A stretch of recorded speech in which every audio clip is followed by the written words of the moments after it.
Okay, I'd like to welcome everybody here this Wednesday night. I'm about out of breath, but that's just because I'm out of shape more than anything else. I do thank everybody for making a choice to be here tonight. I don't see Phil. He's on his way. I got something I want you to give. Don't let me forget to give him that. And I left the wood at the house. Gosh, no. I don't blame you. That's a good way to get your wood. Yeah. All right. All right. Let's turn to you in your hymn book 410, standing on the promises. Let's do first, second, and fifth.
Yeah, amen.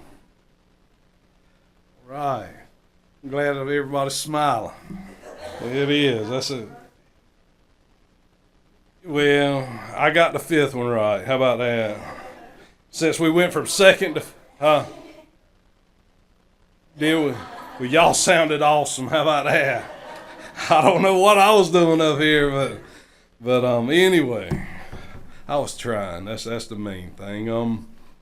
Go right into the announcements for the week. And this is just an awareness for our men in the church. Make sure our ladies get safe to their cars tonight. Make sure everything's okay.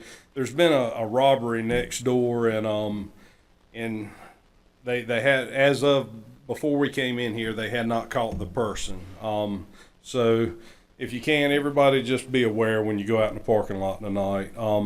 Also, want to make a note about, and this isn't everybody, people who lock up. I'm guilty of this. When we lock the doors, we need to make sure that the doors are pushed and locked into the bottom. I've been guilty of last night not doing that. So let's keep that in mind. Also, March 4th, we're doing the love offering for Pam Black. She requested it, no flyers, that the donation in her name to the Leo Jenkins Cancer Center, and in the last business meeting, the congregation decided to do a love offering, and we're going to put what it would cost with a flower from the church also with the love offering. So be in mind of that. And with that said, I don't have anything else. Have I missed any announcements? Yes, ma'am. Yes, ma'am. Youth revival does start Sunday night, and it was right under that. You're right. And of course it said be praying about it too. So I'm excited about it.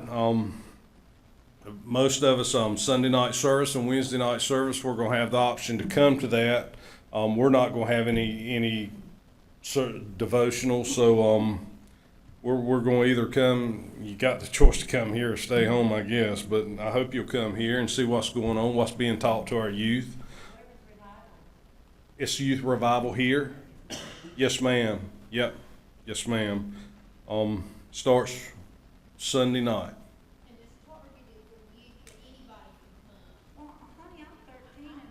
Oh yeah, yeah. I can relate. Yeah.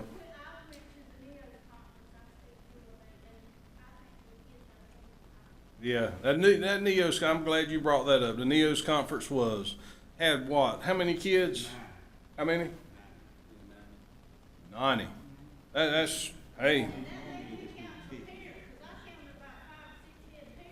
Oh yeah, yeah, and it was all right. It was man, 90. Well, I don't know if 90 kids are our total, but it was pretty much close to 90 kids in the Rosa Sharon Sanctuary on a Sunday night. Hey, that's a good thing. Yeah, and also got some. I'm not going. The bulletin had it. I'm gonna cut it with the youth revival. Oh, and I don't need to forget this. I did Wednesday night again. Catherine and Justin Edwards's let's see, baby shower, and it will be March the 11th from 2 to 4, and it will be in the fellowship hall. So that's good things going on with the church family. Any other announcements?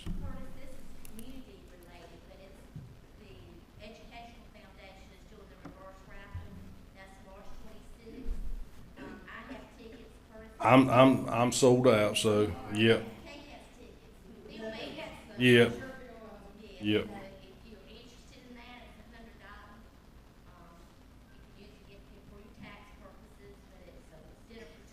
And it's March, the third week in March 26th.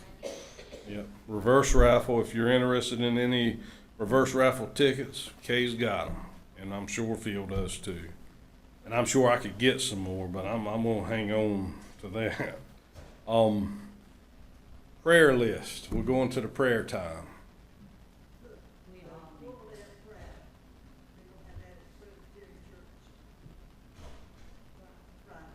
What's that now?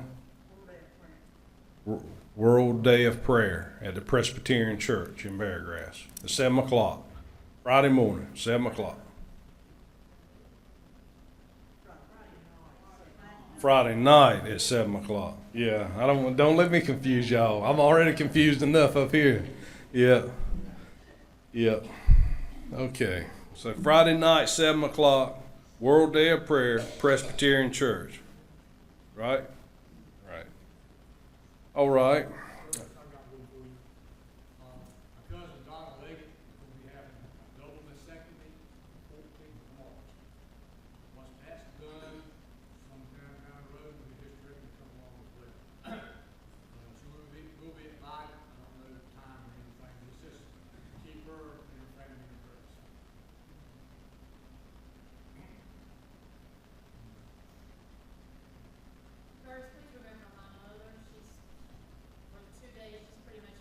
What's your mom's name?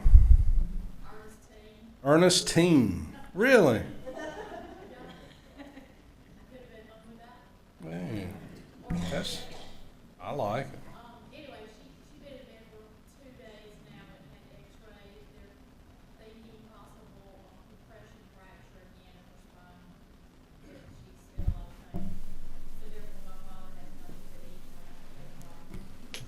Look out for your dad. That's right. Say,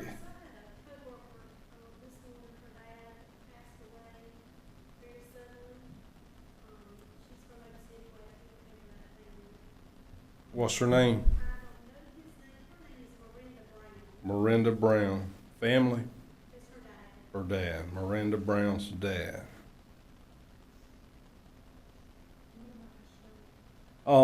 Miss Shirley, I spoke to Ricky about 6 o'clock. She has started rehab. Or in she had two therapies yesterday, and they seem to be going good with her. Her pain level is still down, so it was an encouraging news today. Her Ricky said that he was supposed to text me. He was on his way over there when I called him, and he said that her how would you say it? She wasn't as depressed or down. She was a little bit more peppy, and she didn't. He told me that yesterday for lunch she didn't eat the spaghetti that much, but she did eat some fried chicken for supper. So something to hang on to, something encouraging. And Lord works in a lot of different ways, and maybe her rehab won't be as bad or as long as they usually are. I'm not talking. Yeah, that's right. And anybody who knows Miss Shirley well they're hearing the gospel. Yep.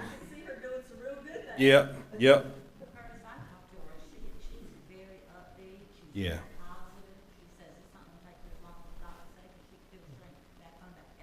Well, that's encouraging to hear. That is. Well, good. That is.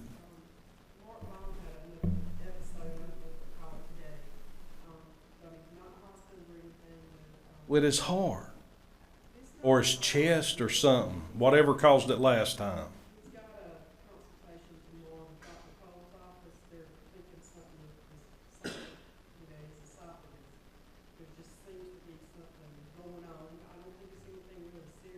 Wow. Well, so our brother Mark Vaughn.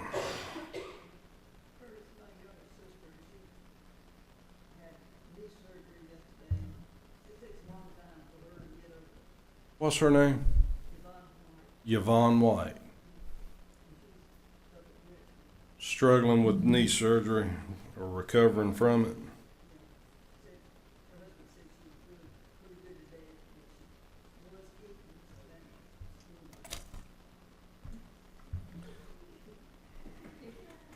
Yeah. Yeah. Good, yeah.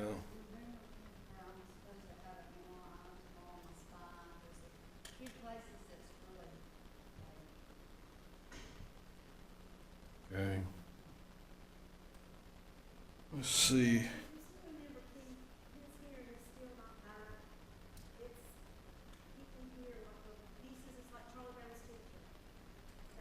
Oh wow.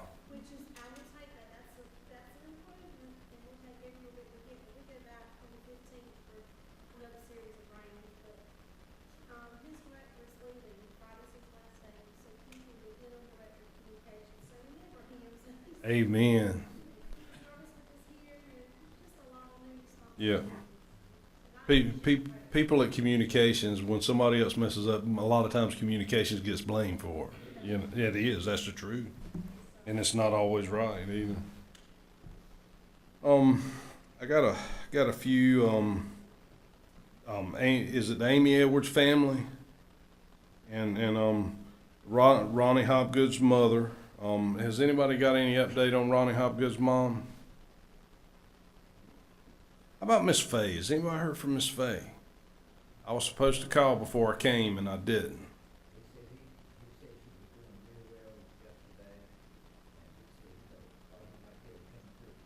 Amen. Mr. Henry just said that he had talked to John Albert today and said that she was doing better, a lot better, and hopefully they'll be. He said that John Albert said they should be here at church Sunday.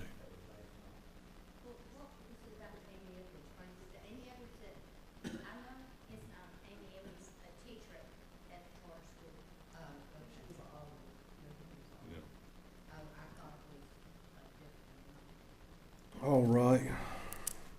anybody else? A young lady, I don't know if any of y'all saw the paper this week. She made the front page because she has been accepted to the U.S. Naval Academy. Her name is Victoria Sanchez. Who? Victoria Sanchez. Victoria Sanchez. Paper this morning, Tuesday. Mm-hmm. She made the U.S. Naval Academy. Please pray for her because she's not only graduating high school without another issue, she also graduated too with another issue. She has limited stability, and she's getting ready to move to Rhode Island to go to this academy. She is really, really hard at this, and I am so proud. She lost her brother at a young age. Her brother was 21 years old when he drowned, and 4 months later, we found out her mother had lung cancer, and we lost her 2 years after that. Oh. And her mother worked with me. She went to beach with me every weekend and we cleaned beach house. She has a sister and another and the other 2 brothers. But she's getting ready to make a big life change. And I just need somebody to pray for her. Amen. That's one thing that I think we can do is pray. Can't do nothing else. It's good to see you back from your pneumonia. So that's a praise item. Asthma together. Good gracious. Wow. Well, it's good to see you. We missed you Sunday. Oh, had a Sunday morning might have been a mess, but the rest of the service was good. But okay, let's see, Brother Terry, how about open us up with prayer? Loving Father in heaven, Lord, thank you for the opportunity to be in your house again and hear a portion of the word.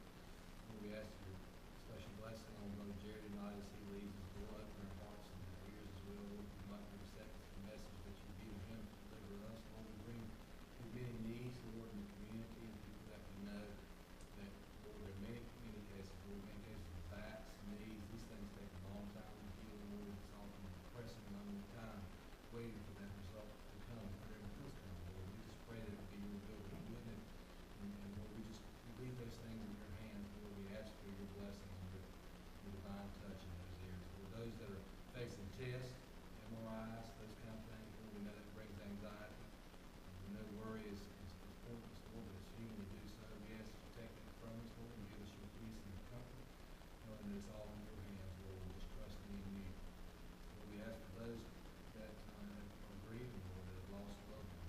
Lord, we know we still suffering here in this community, and we ask Holy Spirit to comfort each one, touch them, Lord, as only you can. Lord, we ask for the ones that are starting to embark on a new chapter in their lives, Lord, maybe going to pursue some career. We ask for comfort and guidance, Lord, that only you can provide for those, Lord, that they would make the right choices and further their career, and it would just be a blessing and bring honor and glory to your name, Lord, as we ask all things to do, as well as this service to be in your hands tonight, in Jesus' name. Amen. Amen. Well, I'm gonna clean up my mess from up here, and I'm gonna turn this over to Jerry. And I do thank you for serving your church and volunteering to do a devotional. It's service work, and I for one am grateful. The church itself has stood up a lot on Sunday nights and Wednesday nights, and I think that says a lot about Rosa Sharon as a whole. I really do. Are we good, Timmy? All right. Don't we just love Curtis? He may bumble around a little bit on Sunday, but I tell you what, that's what makes it special at Rosa Sharon. I would much rather be over there. I'm not nervous. That's not the case. This is not what I particularly want to do tonight. But like I told Curtis, if my church asked me to do something, I'm going to do the best that I can to do it. And so I would rather be sitting over with Gail, but that's not what's going to happen tonight. So bear with me. I just want to thank Curtis for at least thinking enough of me to do this, and so I'm going to do it.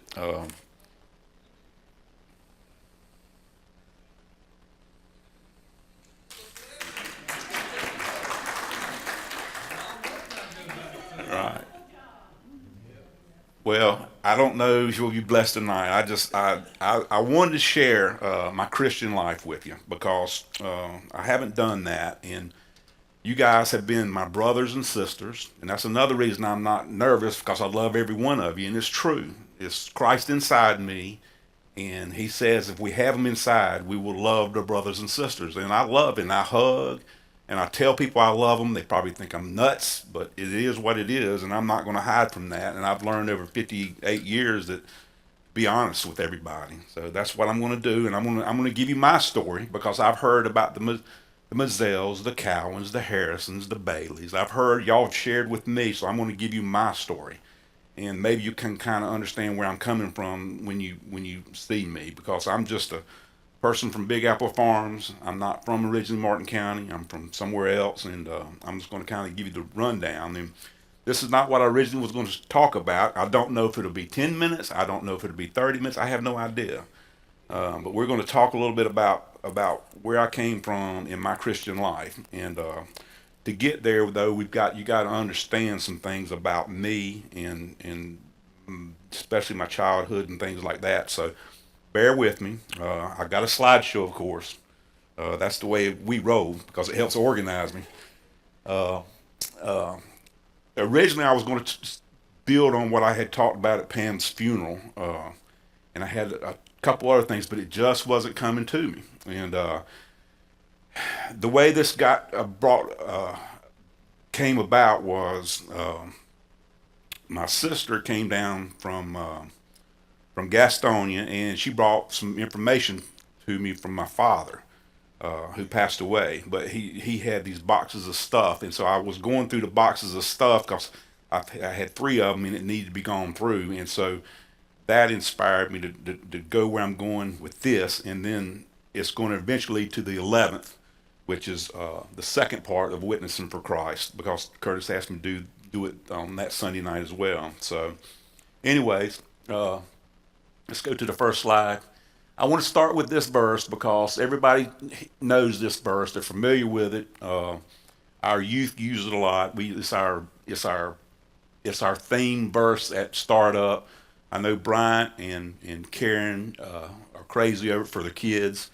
And it's two ways to look at this verse. And because I'm going to talk a little bit about my life, I'm going to talk about when you're young, you look at it one way, and then when you're 58 years old, you look at it another way. The bottom still holds true, but I think when you're young, you're thinking about your future, that you're going to prosper. God's going to prosper you, and He's going to do good things in your life, and then the plans to give you hope in the future.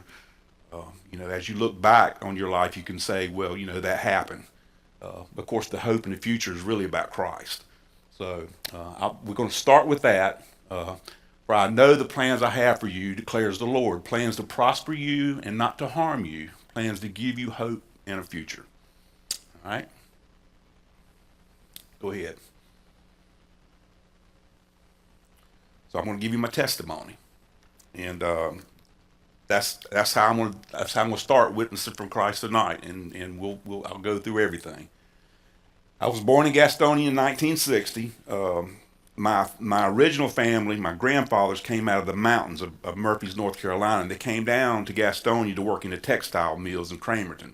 So that's how even though I was born in Gastonia, my roots are probably in Murphys, North Carolina.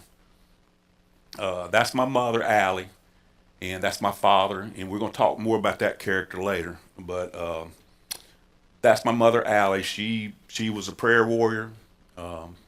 She was a good woman. When I see the older people in this church, I'm just reminded of her, and I think that's the reason I love them so much, because I could see Christ in her, and I see the Christ in the people who've been through life. I see that in them. So I see a lot of the same Christ that was in her, in like Miss Faye and Miss Shirley and things like that. So I wanted you to meet them. That's my brother Joe. He's 5 years older than me. I don't see him much. It's not that we're on the outs. It's just that when he left home, he left home. And that's my sister Julie. She y'all have probably met her. She's been here 2 or 3 times, and we have a good relationship with her. Okay. This is my home church, my original church. It was Washington Avenue Baptist Church. It's in Greenville, South Carolina. Even though I was born in Gastonia, my father moved us to Greenville probably 6 months into my life. So I never really knew Gastonia in my early life. I was pretty much raised here.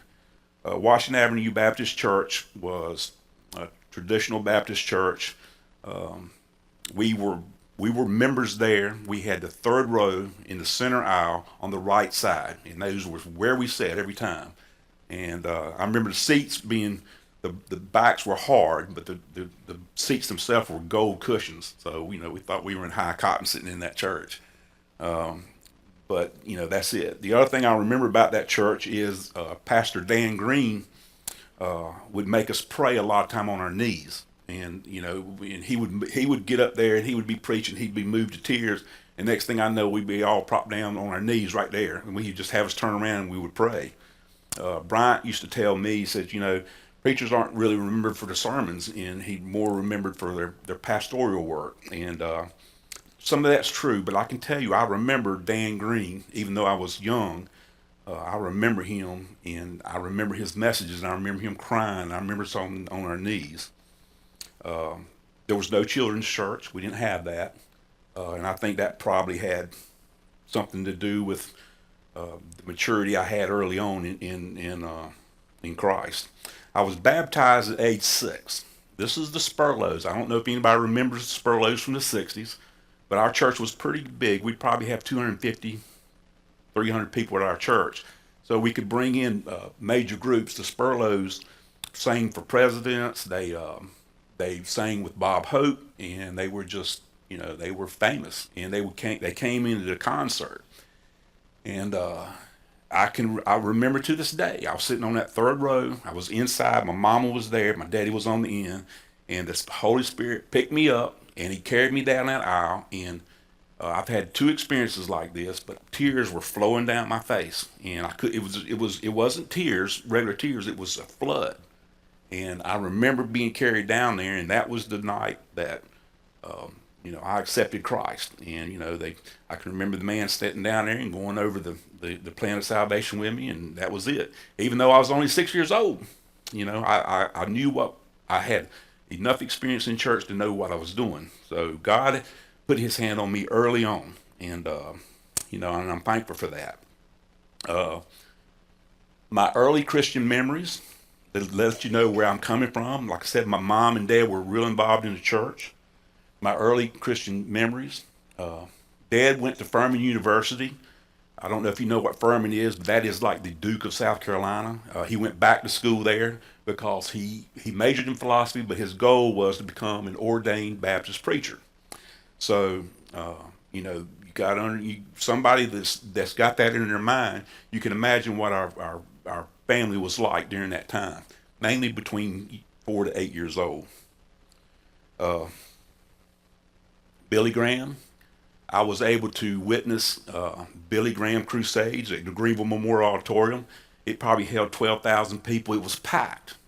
And my father and my mother would volunteer for that, because at the end, when they had altar call, there would be hundreds of people go down there. And Billy Graham's staff didn't have the means to take care of them, so they needed volunteers from local churches to sit down and go over the plan of salvation with them and get them in another church and get them on the right path as they made decisions.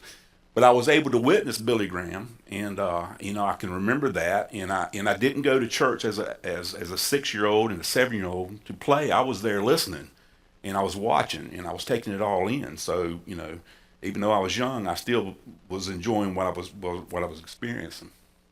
George Beverly Shea, right? That was Billy Graham's right-hand man. I mean, he would grate "How Great Thou Art." And I think that's the reason I like the old music, because, I can still hear him bellow out in that baritone voice. And it was awesome. And I thought it was just great. Track work. Anybody remember tracks? Okay, my dad wrote tracks, and they were. This is not his track, because I don't have that. But they were yellow like that, and we would go to the shopping center and we would put tracks in the windows, on the windshield wipers, and we would pass them out on the street. We would do things like that to witness for the Lord. And my father was really a great writer, and he did those things, and so I was involved in that. I don't remember the vacation Bible school so much. That didn't really move me. I remember doing the popsicle sticks and things like that, but that's not where, I was being fed as a young man. So it was more these things.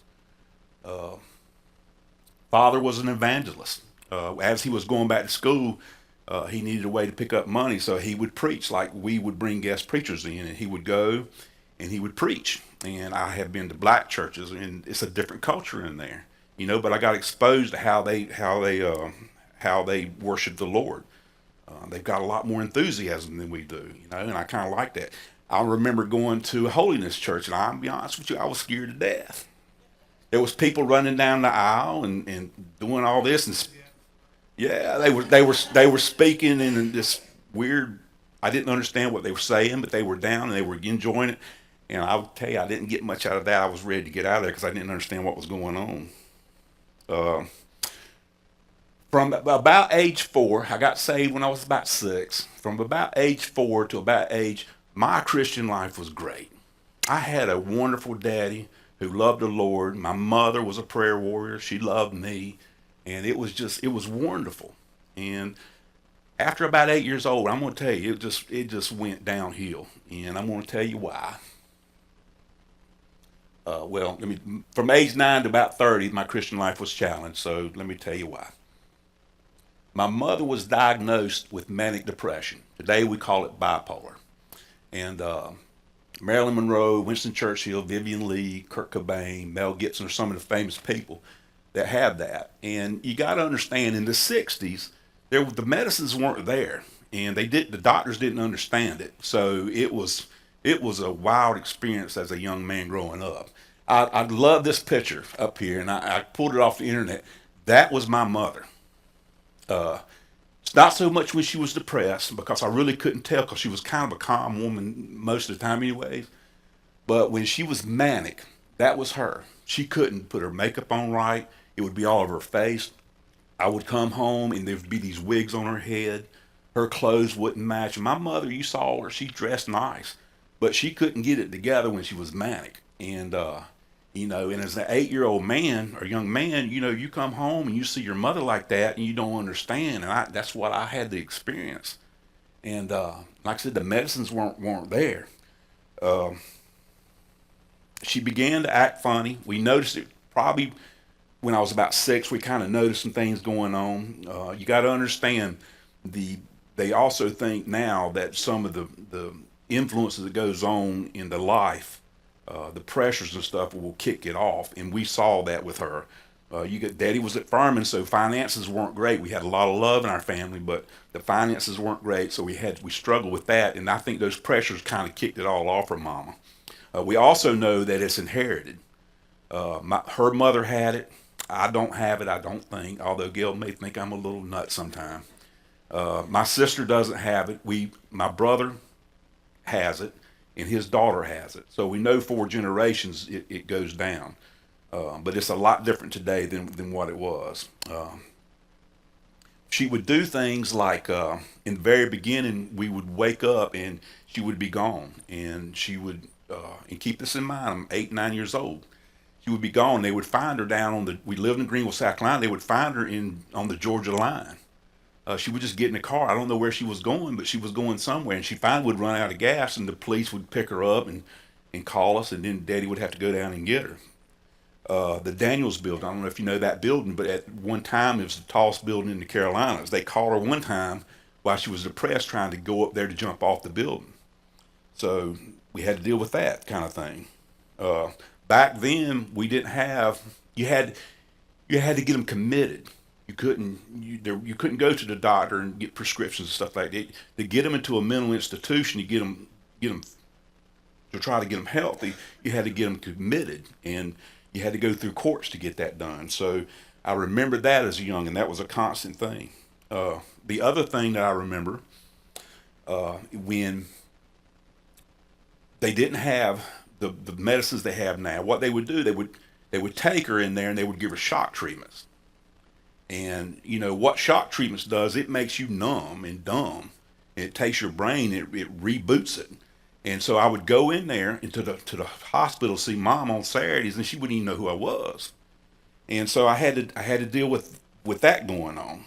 So all that was just, it was stressful as an 8 year old. I didn't understand the stress I was in because I knew it was scary, and I didn't understand my mama, what was wrong with her. But I was having to be raised in that. Uh, Also, the hospital time she would be in would be 3, 4, 5, 6 months. She would be in the hospital because they didn't know what to do with it. Well, my father would take me down there to see mom, and it was like a dormitory with all crazy people in there, and they were running up and down, and I was scared to death, and I didn't understand. And mama wouldn't recognize me. She would, she didn't recognize me a lot of times, and then when she did, she didn't. She was on so much medication that it wasn't my mother that I was talking to. So as a child, 8 years old, uh, you think about your mother, and I think kids, they don't realize how good we got it when you have a healthy mama, but you have to deal with the fact that this person that you're seeing is really not your mother. It's a sickness that you have to deal with. And like I said, it was all new to the psychiatrist and everything. So it was groundbreaking in the 60s on what was going on. Eventually, it was my responsibility because I had earned. One of the things that I have about me now is I'm a sensitive person. And I don't mean that I cry and things like that, but I am sensitive to people in moods differences. And if I see somebody and I know that person, I can sense just the smallest change in them. And maybe y'all have seen me do that, and I'll ask questions and things, but that was because I was trained. I was scared to death that my mom was going to get sick, so I would pick up on the smallest difference in her. And so I would have that knowledge, and then it was up to me. My daddy couldn't see it coming. I could see it. So I was probably 9 years old when I was going through this. It ended up being financial ruin for us, even though we didn't have a lot of money back then. I remember not having any heating oil. I remember sitting around the stove because we didn't have no money to buy no oil. I remember the power being cut off. I remember repossessions, cars being repossessed. I remember the furniture. I remember the furniture people came in and started toting furniture out one day. I remember our house that we lived in Greenville, we got evicted from, and we had to, there was 4 sale signs put up in our yard. So, the other thing that still today, we didn't have a lot of food, and I love buttered noodles. Okay, I didn't quite understand buttered noodles, but that was all we had. But today, I still make buttered noodles for Gail and I because I love them. But Mama would make whatever we could have. One thing that I also remember, and I think this goes to the food pantry thing that I'm so up on. One thing, Washington Avenue Baptist Church, they knew we didn't have no money, and when Mom would go in the hospital, there would be 7 or 8 head that would bring in 20 bags of groceries, and they would just come in one after another, and I remember that to this day. And so I understand people who are hungry and need food, and I think that's one thing that I take personal interest in, and that's kind of the reason I try to help on that. Financial ruin. Daddy blamed it on Mama. That's not the truth. Mama was sick. It was his responsibility as the man of the house to look after his family, and he failed at that. And he failed me after 10 years old. He was a failure as a father, and I told him so later on in his life. And he was a lot of ways he was selfish in that he was more worried about himself during that time instead of his family. Well, by age 12, I think go one more slide. Okay, we'll get to that. By age 12, Dad had moved on. He ran off with my mother's cousin. Now, keep in mind, this is a man of the Lord. He was a Christian. He loved the Lord, and you could see it inside him when he was right with the Lord. He wouldn't make a good Free Will Baptist church because he wrecked his ship every day. And, so I don't know about all that, but he moved on. He ran off with my mom's cousin. And after he did that, he came home one day. And I walked into the house. I was probably 11 years old. And when I walked in, we walked into the carport up into the kitchen. When I walked in, there was busted dishes everywhere. It was the biggest mess. It looked like a hurricane that came through there and just tore everything up. Well, he came around the corner and he had thrown every dish out of the kitchen up against the wall in frustration for his life, I guess. And I had to witness that. And he blamed my mother, and for his own weaknesses, but he blamed the sickness on that. He took me to the hospital that afternoon, and you got to understand, this is a crazy place, and I didn't really like going there, but he took me there. And my mama had just gotten a shock treatment, so she didn't really recognize me. She was sitting on a bench seat up against the wall, and he made me sit down beside her, and he said, "That's a dog. That's an animal right there." Talking about my mother. And, that was pretty ridiculous, and it was sad that he would put a 12-year-old through that. My brother, he had already moved on by that point. He was able, right when things started getting tough, he went and joined the Air Force because he was 5 years older than me, and he was gone.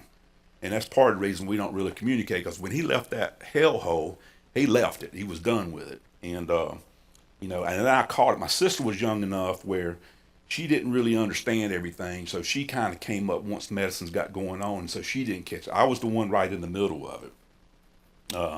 But that's how, and after he did that and did that and showed me my mom at that point, he hauled me to Charlotte and moved me to Charlotte. And we lived there in Charlotte. Now, he had his girlfriend on the side, and he had that going on. We didn't live with her at that time, but eventually he moved me to Florida with her. Now, in the meantime, he would dump us off into a foster home. We weren't foster kids, but there were some foster parents right up there that they saw our situation, so they would take us in. I would stay 2 or 3 months with them. My daddy did whatever. And so I did that. He also would dump us off on family members. At one point, I went to a school in Bessemer City with my aunt. They were great.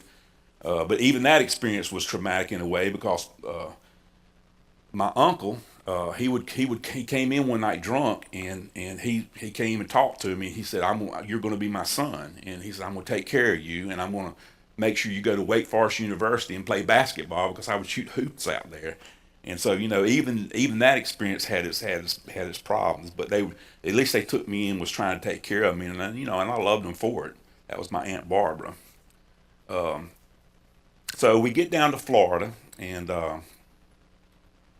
by 12 or 13, they start getting lithium for manic depression. So the sickness that Mom would have, even though I wasn't living with her, instead of being 5 or 6 months, was a month. They had got it where they knew it was a blood chemical imbalance in the brain. They could figure that out, and they would balance it through lithium. So once they got it bounced back out, she was able to come home. So it wasn't as traumatic for Mother, but it was still an issue because lithium wasn't the best drug like they have now.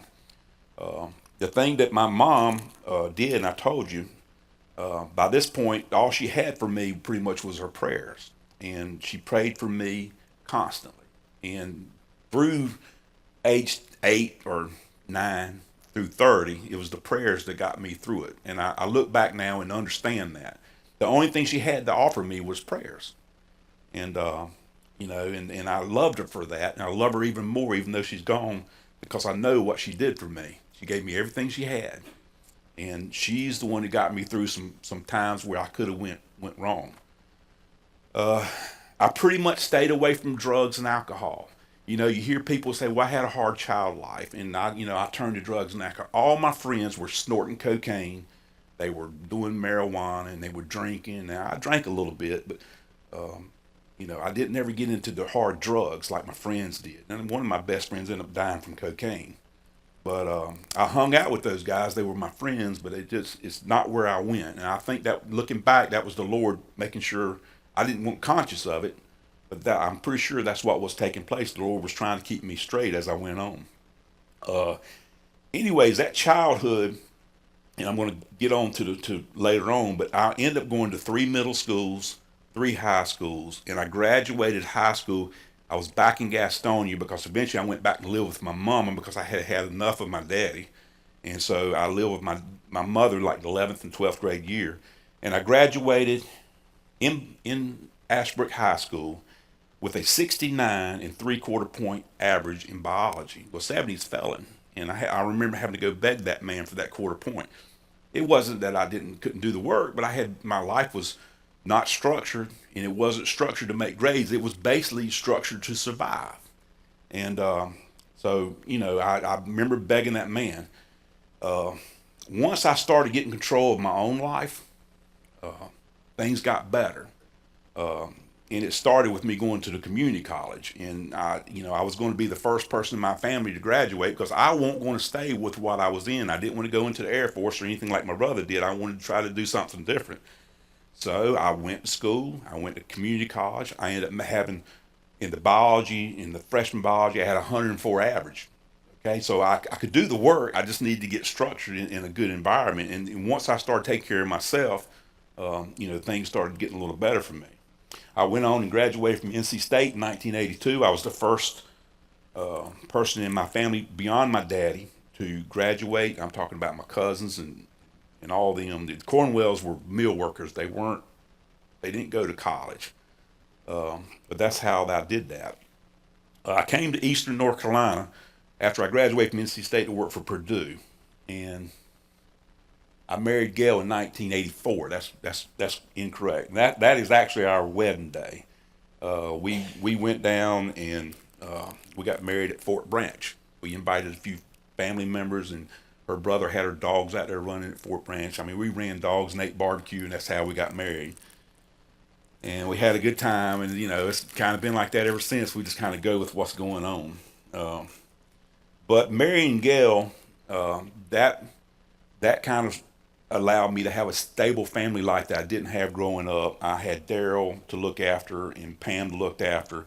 And I tried to be a parent I tried to be everything my dad wasn't. And I always had that in the back of my mind. So everything I did, I just didn't want to do like he did. And I tried to do my best. Go ahead to the next one. My public career started with Purdue. I was a district manager, and it took me for probably 18 years. My career was successful. I felt like I ended up being a district manager from Maryland to Alabama, and God blessed me during that time. And what was happening was he was setting me up to be at Big Apple Farms, I think, because the job ran out. I didn't want to move. Gail was getting ready to retire from the county, and the kids were in high school, and they just, it just wasn't the right thing to move them. So I started buying chicken farms and Big Apple Farms and things like that. Go ahead and go to the next one. Like I said, my life, that family provided me a situation where things began to stabilize. Well, I hadn't did much Christian work from age 8 to 30, and I said, it was time to get back into the Word once everything kind of stabilized out. So at age 33 or 32, somewhere thereabout, I went back to the Bible, and I had a lot of catching up to do. We started attending a community Christian church. I read books. I read Lucado, Yancey, Stanley, Graham, many more. Probably 75 books. I got a library that's pretty big. I read sermons by Spurgeon, Wesley. I listened to Vernon McGee when I was riding down the road through the Bible. I read the Bible from front to back probably 4, 5, 6 times. This is all continuous. I think Gail might have thought I was nuts. I don't know, but I was going back to where I needed to be, and God was preparing me. I would ride down the road, and I had the NIV on CD. So even though I was riding down the road, I was still trying to educate myself and learn more and more. I want to tell you one other thing that happened on one of those trips. I think I was probably heading to Georgia or something, but I was singing, and I can't sing, but I was singing Amazing Grace, and God thought it was beautiful. And I was singing, and that same rush of emotion that when I was baptized came upon me again. And y'all, it was a light. And the light was so bright and so intense, it took my breath away. And again, it was a flood coming down. I had to pull off the side of the road because I couldn't even see. I mean, I pulled off to get myself together. And I think that's probably the reason we're separated from God. His power is so strong that as humans, we would be destroyed by it, because of our sin and things. And I think about the story of the priests and things that were in the Jewish temple. When they would go in once a year to the Holy of Holies, they would tie ropes around them, because if they weren't right, they would pull them out of there because they were going to die. So, I think God showed me when I was 8 through the Spirit, and then later 33, 34, he showed it to me again, and he just was letting me know the power that he had. And so it's humbled me. I told Gail about it. I don't know if she remembers that, but I still remember that today, and I respect what happened to me. And I will never forget how bright that light was. 1997 to present, we lost our preacher at Community Christian. The first thing I did when I bought Big Apple Farms, when Gail and I dedicated it to the Lord. I gave it to him, and on my Facebook page, I think it still says that my job is I'm working for the Lord at Big Apple Farms, and that's true. And I gave it to him, and everything that goes on out there, it's not perfect. I'm not perfect, but everything has been dedicated to him, and I've tried to have mission work out there. I try to have a riding academy that gives kids good memories, because of the bad memories I had. I wanted to give something different to them, and that's one of our goals, is to have good memories out there for the kids.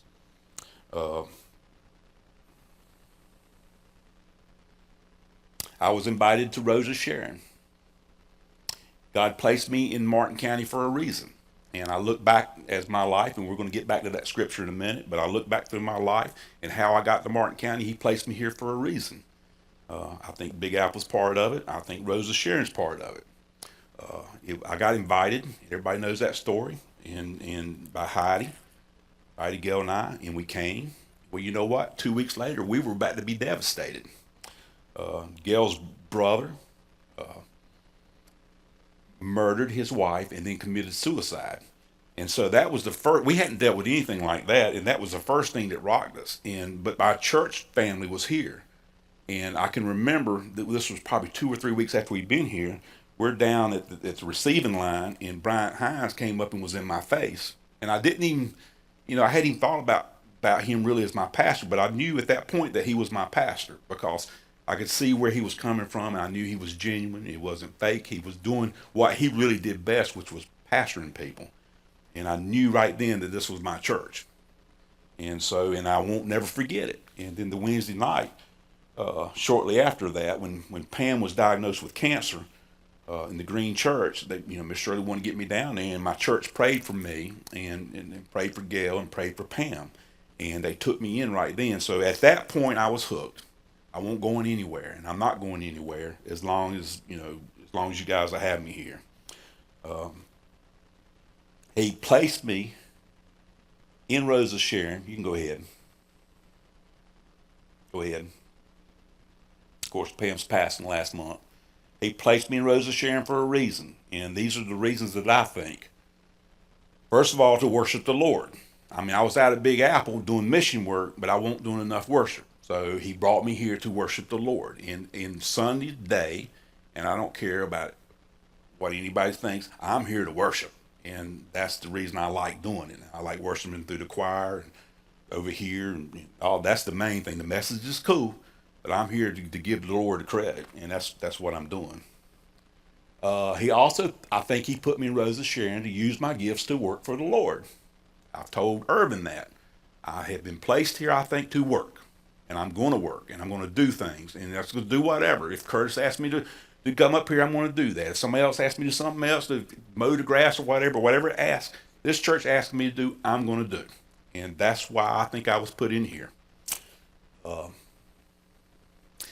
Also, I think I was put in here to love, encourage, and pray for my brothers and sisters. And like I said, I love every one of you guys, and I think I was put here to do that. Also, I think I was put here to receive the same. I feel love. Look, when we were in the receiving line during Pam's funeral, my brothers and sisters came up to me and they loved me and they hugged me and they weren't crying. They were smiling. Miss Annie came up and smiling. Irvin came up and gave me the biggest hug. Mark came up and his wife came up and it was genuine. And you know what? That's what I needed during a hard time. I needed my brothers and sisters for me, and they were there for me. And I don't forget that, and I always will remember it. Go ahead. We'll go back to that.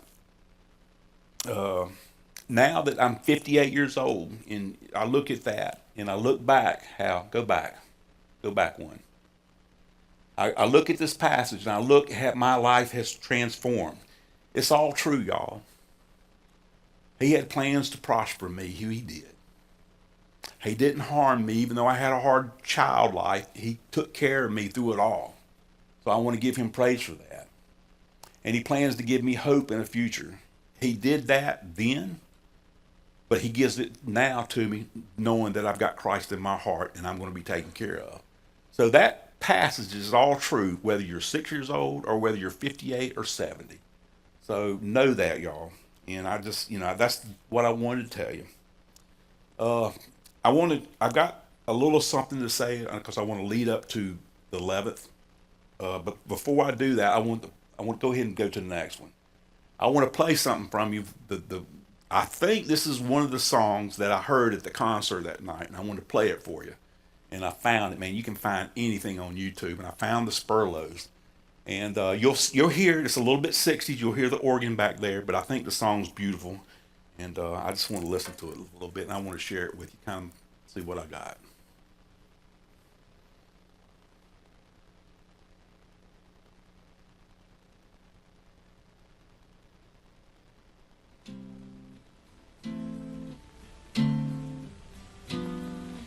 In the stars his handiwork I see, on the wind he speaks with majesty. Though he ruleth over land and sea, what is that to me? I will celebrate nativity, for it has a place in his story. Sure he came to set his people free. What is that to me? Till by faith I met him face to face, and I felt the wonder of his grace. Then I knew that he was more than just a God who didn't care, who lived away up there. Now he walks beside me day by day, ever watching over me lest I stray, helping me to find the narrow way. He's everything to me. Till by faith I met him face to face, and I felt the wonder of his grace. Then I knew that he was more than just a God who didn't care, who lived away up there. Now he walks beside me day by day, ever watching on me lest I stray, helping me to find the narrow way. He's everything. He's everything. He's everything to me.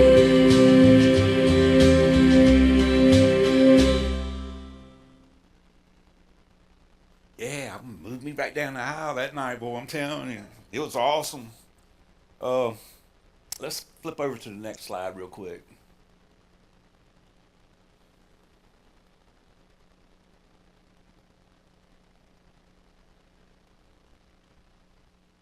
I want to get back to that character right there. That's my dad again. And, you know, even though he did what he did, and my mom said that he doesn't abandon his family, a Christian family like that, and God's not going to punish him. And he did. This picture, go to the next slide. This is something that he didn't have until that age. He's probably about 65 there. But this is a license to preach, gospel ministry. I don't think it's an ordination, but it is a gospel to preach.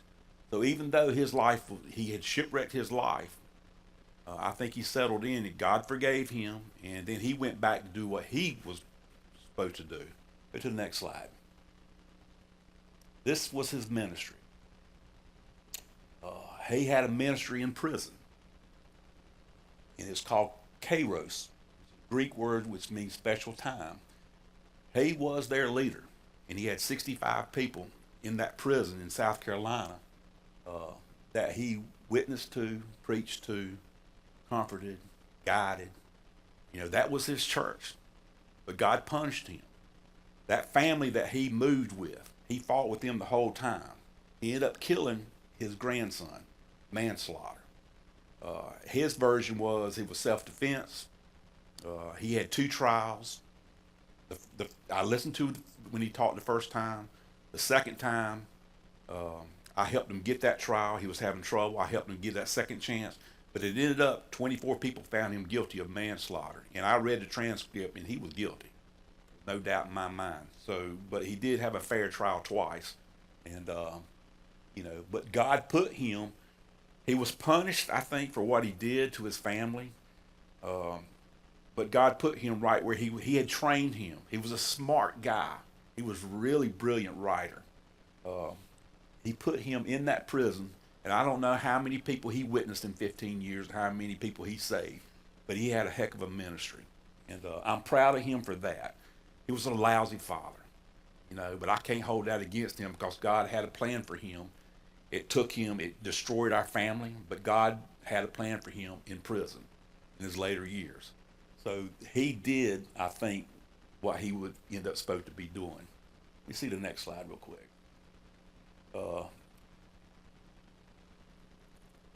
Which gets me to the next lesson that I'm going to give. When my sister came down, she brought boxes of stuff that he had from prison. And he had notes. He wrote, his Bible was a Schofield Study Bible. And it looked like Miss Shirley's Bible on steroids. I mean, the man dove into the Word. I saw a letter that he had sent to the person, to the church that had given him that Schofield Bible. And he wrote books when he was in there. One of the books he wrote, he needed that Bible for some reference. And he had, on the manuscript that I got, he had 15,000 hours of study time on that manuscript.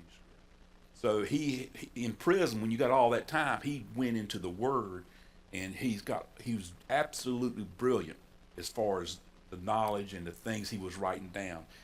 And the next lesson is going to come off of his notes, and it's about witnessing for the Lord. And I've already got it pretty much outlined. I've just got to put it all together. But I felt like I needed to tell you my story before I give you the next lesson. So, and plus I wanted to share who we are. So that's pretty much all I got.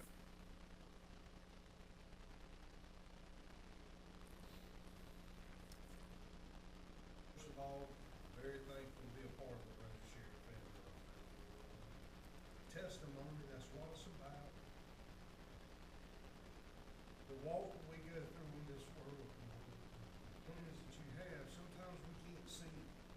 But Lord, we get to a point that we can look back and we can see. And Lord, we thank you for everything you've done for us, Lord. We pray, Lord, that you continue to bless Rosa Sharon as a whole, Lord. You know, people who aren't here tonight, Lord, I feel like's missing out on a blessing.